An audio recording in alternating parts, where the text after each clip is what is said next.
a little bit about a confidence interval estimation when the population mean sigma is not known. And of course, these are the list of what the various things mean. They're the same as they've been. And it says the confidence interval for a population when it's not known, the sample size is simple random. Either or both of these conditions are satisfied. The population is normally distributed or n is greater than 30. That's the formula for finding the margin of error, but you can find it easier ways than that. DF out here is degrees of freedom. That's the number in the sample less 1. And that's kind of what that's telling you here. Your critical value, T alpha over 2, and we'll talk more about that in a minute. Original data and summary statistics. If you have a data set, then you do one way. Summary statistics, it's already kind of, things are done for you. That gives you your T distribution. It's kind of like, but it's a little bit different. Degrees of freedom, which we've talked about. You find the critical T value and key points there.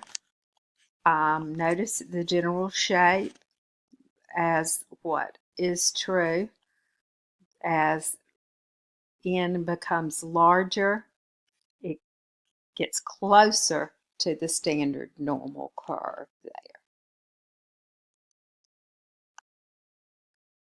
There's some key points. If you haven't read over these, you probably need to. Procedures for constructing the confidence interval.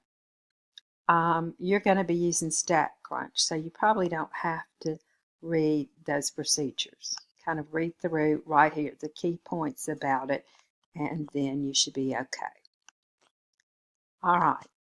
It says refer to the accompanying display that results from a sample of airport data speeds. And here's what you are given.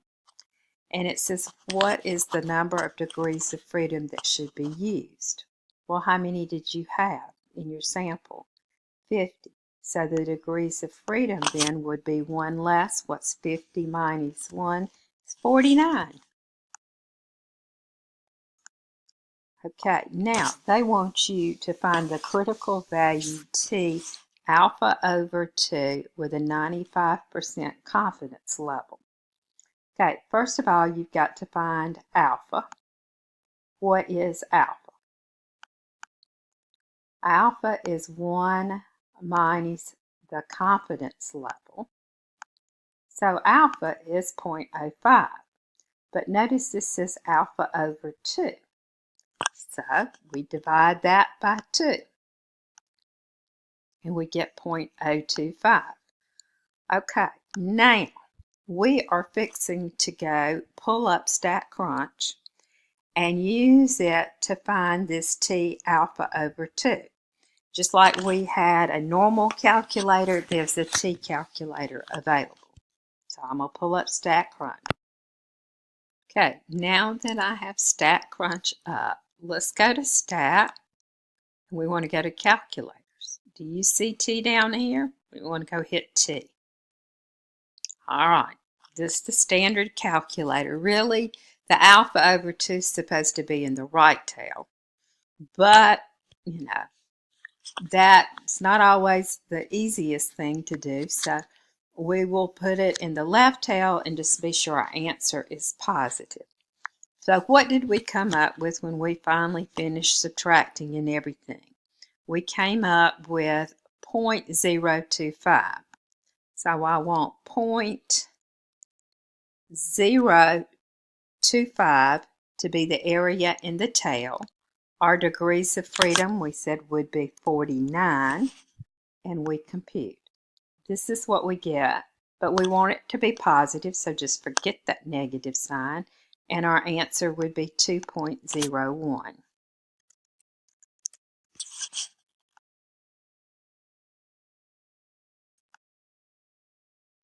Okay, it says give a brief description of the number of degrees of freedom. The number of degrees of freedom for a collection of sample data is the number of sample values that are determined after certain restrictions have been imposed on the data values.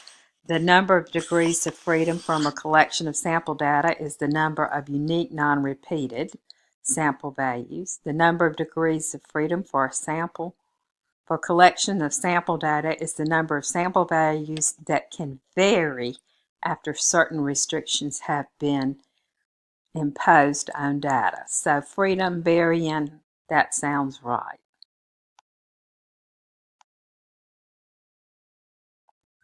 Okay.